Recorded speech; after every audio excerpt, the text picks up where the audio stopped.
Basebo ne banyabo mwasuze mutya muli mutya. Amanya gange yenze Nasuuna Lina. Kakati kuno okulabula kugenda eri Susan obadde mukwano gwange nnyo. Susan wakwata miliyoni 10 n'ozimpa n'ongamba nkutwale ku musawo Omuganda eyiganga. Susan nenkutula nenkutwala. Naye ekyensanyu wali omaze okunnyinnyonnyola ki ky'oyagala. Bwe wannyinnyonnyola ki ky'oyagala nakuyita emabega mulekerawo okwesiga abantu. Neŋŋamba omusawo ne mugamba jjajja muwe eddagala eritabula okuva ku A paka ku Z. Oba wali oyagala ddagala litabula bbaawo na mukyala we.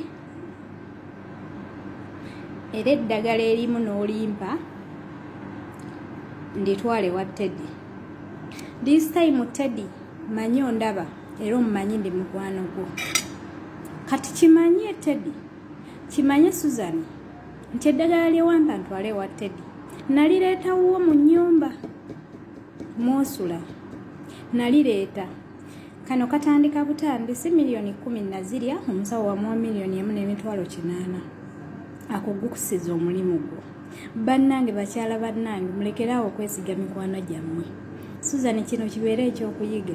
Yenze Lina omumanyi, nze Nasuuna Lina omumanyi ndi mukwano gwo. Bayizawo obusente bwo buwampa nabugulamu akapoloti ennakawuka. Naye bagamba lw'oyagaliza muka kitaawo lutta nnyoko. Nze gwe wali weesiga ennyo nze yakulyamu olukwe.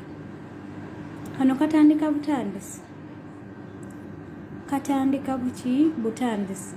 Teddy nali simumanyi nga mmanyi ggwe nga mukwano gwange. Naye abakyala mulekerawo okwesiga abantu. Mulekerawo okwesiga mikwano gyammwe. Susan nakulyamu olukwe kati jjangu nnono nsibe. Obaddeyo ku musawo Omuganda omugambe lwaki mwateesa bino mbyogedde katandika butandisi. Lwaki weefuula omulokole ng'oli mu basawo Baganda? Omusawo omulala gwe wagendako entwetwe Maama Ttendo ye yakutwalayo. Bannanga basabira mu kyaki ya Bujingo. Maama Ttendo mumumanyi ali kuba Ashazi. Mukyala bamuyita Maama Ttendo ali kuba Ashazi. Kakati Susan jangu nnone onsibe oba onzite anti mulina nnyo ssente. Ate ojja kweyongera okutomera ate tolina kyojja kunkola. Teddy simumanyi gwe mmanyi nga mukwano gwange. Susan Makula mukyala wa Bujingo. Susan mbyogedde nagamba nze nina olugambo. Nenkugamba naye ebyo sobola byogera kati mbyogedde.